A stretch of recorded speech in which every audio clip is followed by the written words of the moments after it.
Knowledge, wisdom, and understanding, you know how I bleed. I do this for my little boys, cause they look up to me. Cup real muddy and blunt real stuffy. I'm in here. Sunday, March 5th, 2023. And I felt I needed to come and say a prayer and drop a little teddy bear for the child. What kind of world are we in where it's that kind of hate? This home, this family needs God's graces. This is horrific.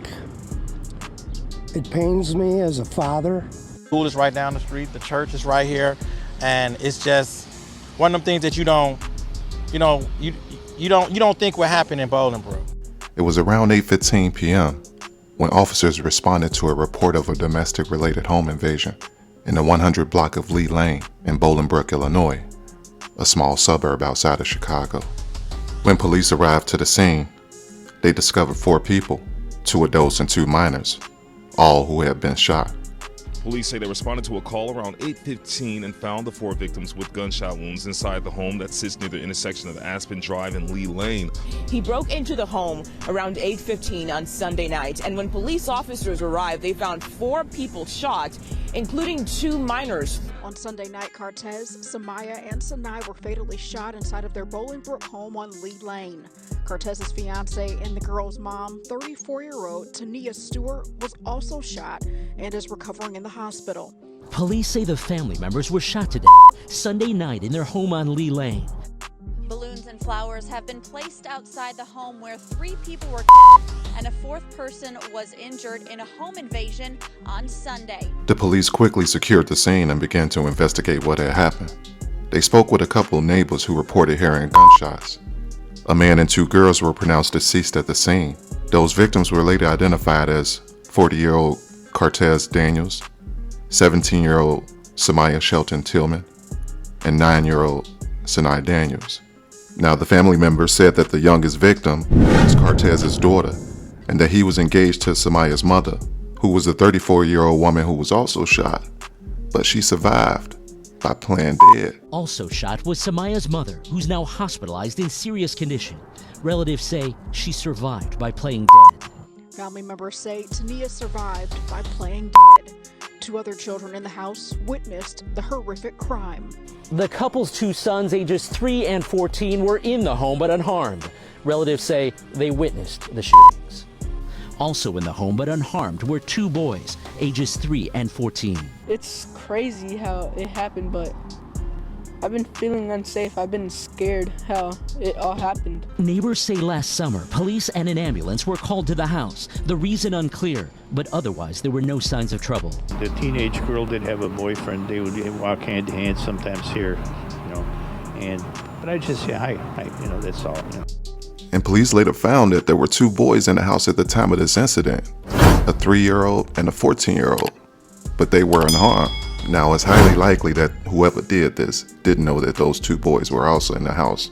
But a 17-year-old by the name of Byron Montgomery, who was dating Samiya, was quickly identified as a suspect, and he was arrested about 2 hours later. Cheryl and Rob, that 17-year-old suspect who's being charged as an adult is being held tonight on $20 million bond.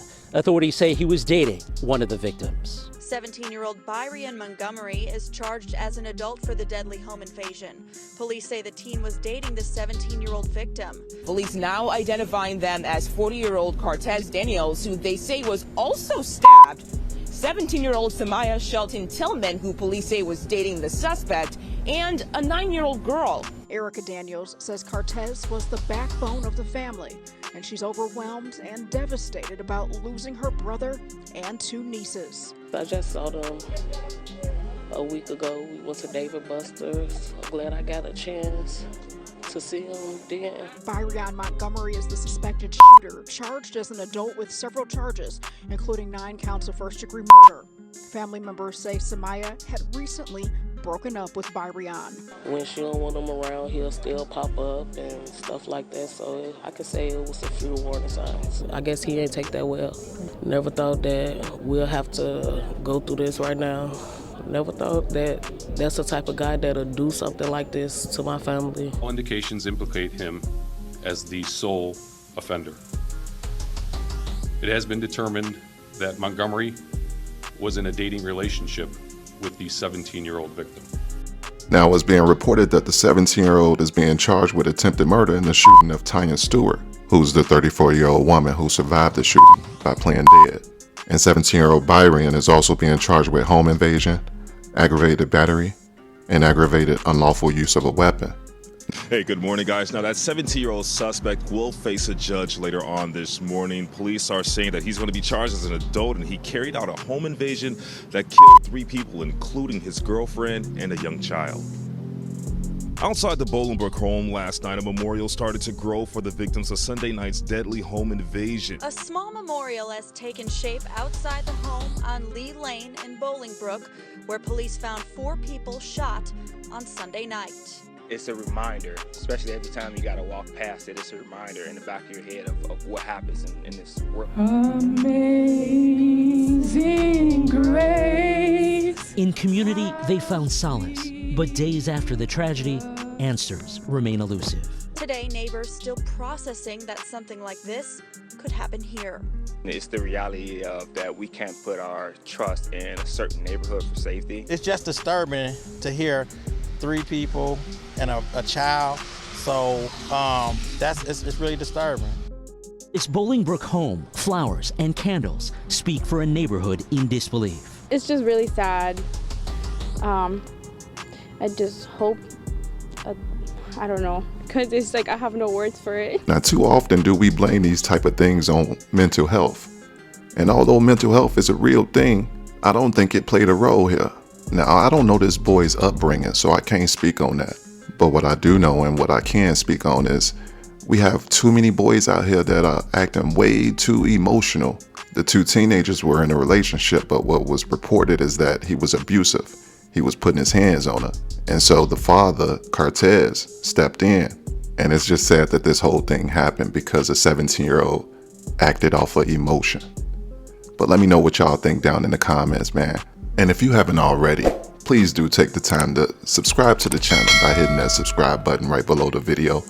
Give this video a thumbs up and make sure to hit that notification bell because we got more videos coming. And I'm going to catch y'all in the next one.